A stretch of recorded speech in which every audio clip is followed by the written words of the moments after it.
এই যে জলটা নিয়েছি জানো, এখন বাজে 2টো। আমি ভুলে গেছি বাবার জন্য ডাল সেদ্ধ করতে হবে। তাদের করে প্রেশার ঘরে বসিয়ে দিই।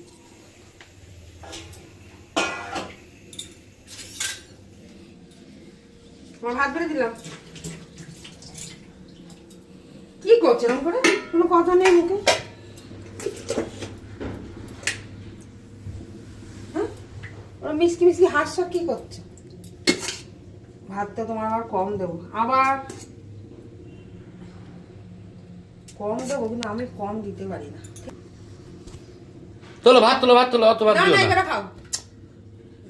তোমরা তো বলবা যে গিলে শরীর খারাপ হয়, এইসব বলো তো। সেটা আমি তোমাকে আমি কোনোদিনও এইভাবে এইসব ভাষায় কথা বলি? আমি যদি তোমার কেমন করো বলি খাও, আরো খাও, এটা বলি। তাহলে বাড়ির খাবার না, বাইরে থেকে এটা ওটা খেয়ে আসো তখন। না, বাইরে কিছু খাই না। একটু খাও। না খেলে ওখানে রেখে দেবো, যা বুঝে করবো। না দেবো, কুমড়ো শাক দেবো অবশ্যই। হাতাটা দিয়ে দিই। শাক টাক গুলো খাও বেশি করে করে। কুমড়ো শাক ফুট করে তুলেছি তোমার জন্য। তুলে আগেই সকালবেলা ভিজিয়ে রেখেছি জলে। কত কিছু হয়েছে আজকে। এটা কি? দাঁড়াও চামচটা ধুয়ে নি। কি এটা? এটা হচ্ছে মান কচু।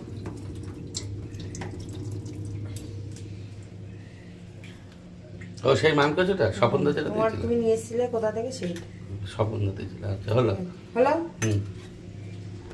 যেটা বলেছিলাম। তোমার যেটা বলেছো লাল লাল ডিমের ঝোল। ঠিক আছে চলো।